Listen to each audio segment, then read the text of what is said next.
Bayley just snapped on Monday Night Raw, and it's about damn time. Bayley has been disrespected for far too long now, like as if she's not part of the Four Horsewomen. Like, I think a lot of y'all forget that if it's not for this Sasha Bayley match at NXT TakeOver Brooklyn, we likely don't get a women's revolution. Which means this little Four Horsewoman thing, you can go ahead and throw that away. Which means the man Becky Lynch, you can go ahead and throw that away as well. Which means the first woman's Hell in a Cell match, you can go ahead and throw that away. Which means you might even be able to go ahead and throw away Evolution 2018 and possibly even 2025 as well. Like, realistically, who knows how the women's division goes if we don't get this match? Oh, and so many of y'all love to praise Roman Reigns for what he did during COVID time. Go talk about this story as well. From 2019 to 2021, this was the best storyline that was going on in WWE. That ended in what I believe is still one of the top 3 best Hell in a Cell matches ever. And then you just look at this past year where Bayley had an absolutely awesome storyline against Io Sky that should have been the WrestleMania main event night 1, but no, it had to be Rock and Roman versus Seth and Cody, even though that match was nowhere near as good as this match. But Bayley has those stories and many other stories that prove that she is an all-time great. The problem starts to become, though, when we talk about the Four Horsewomen, and a lot of times people will put her at number 4. Now, I don't know if WWE sees this and says, oh, well, because Bayley's number 4, clearly she can't be that great. She's the 4th best one. No one really even puts her over the other 3. Well, let's just remember the fact that these 3 other women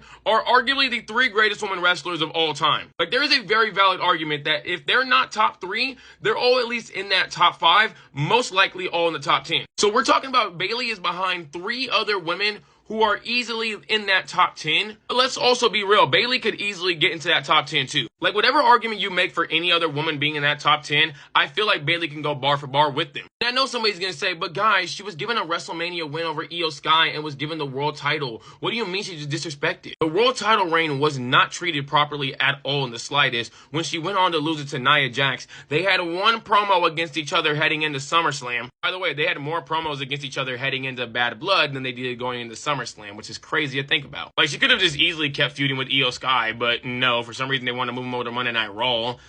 Even though Jade and Bianca and Naomi were all on SmackDown, and you could have just kept going with that, but whatever. Like, on SmackDown, she had no big-time feuds at all. She had a feud with Piper Niven. There wasn't really that much depth to it. She had, like, a match against Naomi and Tiffany Stratton. There wasn't really that much depth to it. And even the Nia Jax match, like I said, there wasn't really that much there. She also had a feud with Roxanne Perez that, you know, just never had a 1v1 match, like, at all. It started all the way back, like, in early January and just never went anywhere. Then she also lost her WrestleMania match because of a dang attack, and then she wasn't able to go into SummerSlam. That had to be Lyra Valkyria, who needed the match against Becky. And she's been losing a whole lot this year as well. She has not had one singles win yet. And that's why I'm glad that they're going to be turning her heel again, because this is where I think that she thrives at the most, and I hope they do not fumble this, because they fumbled a few of them this year. I'm just glad we're getting peak Bayley back, man. This is going to be awesome.